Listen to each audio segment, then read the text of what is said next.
Renowned South African media personality Anele Mdoda has recently spoken out about the potential dangers of unregulated immigration in the country. In an interview, Mdoda stressed the need to vet all individuals coming into South Africa, citing safety concerns. She argued that everyone should go through a thorough screening process before entering the country.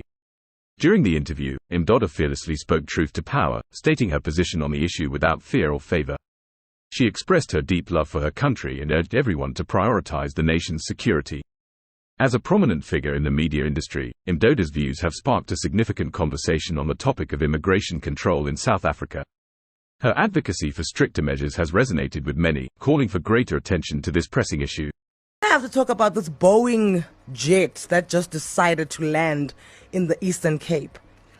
A foreign national built himself a runway in the Eastern Cape. Built himself a runway. Look, it's the Bisho Airport, right? But Right. it's been barren, dead. It hasn't been used. So he upgraded it so that he can land a Boeing, because a Boeing can't land in PE.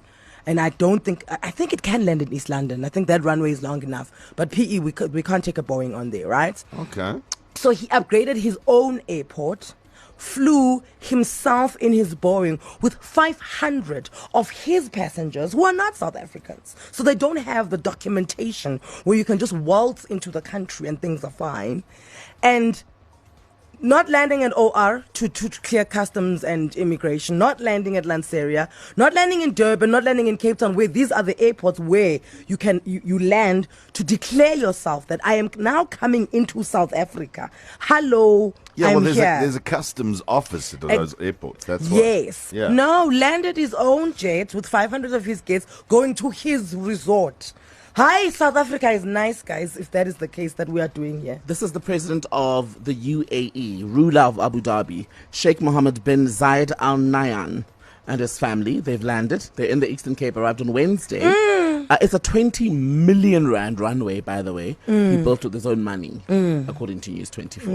This is wild. Yay! Also, and we've got mixed feelings here about the UAE because they didn't hand over the Guptas. So it's a bit This is what I awkward. was going to Yes, of course, because this reminds me of the Exactly. Waterkloof airport scandal, where the Guptas themselves just landed because, we're popping off to Sun City. I remember that's what this reminded me of, that jet that landed at Waterkloof. Then the whole family went off to Sun City, I remember, for the Guys, wedding. our kids are not going to have anything left of this country if we allow things like this to happen and think that it's okay. This country is being sold off piece by piece. And I'm not an alarmist on any level, but this story, because who are you landing? How do we know?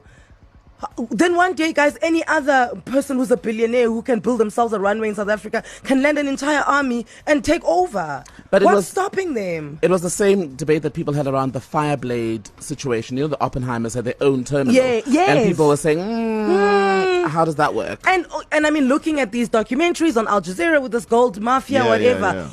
You can take anything in and out of the country if that's what you can do, because who's searching that plane? Yeah, no one's checking How do we that know what plane. you're bringing in? Who approved that? Bruh. And then he said, Wanu Uput, Sheikh, what?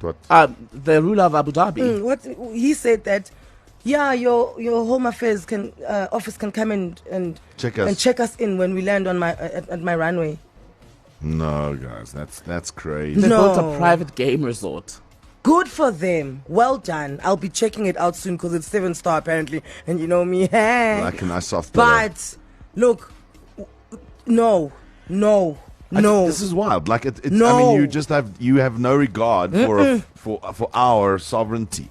That's what it boils down to. No. And I'm like, Cyril, unless you're the one who said thumbs up, okay, you're definitely treating this country like it's your spaza shop.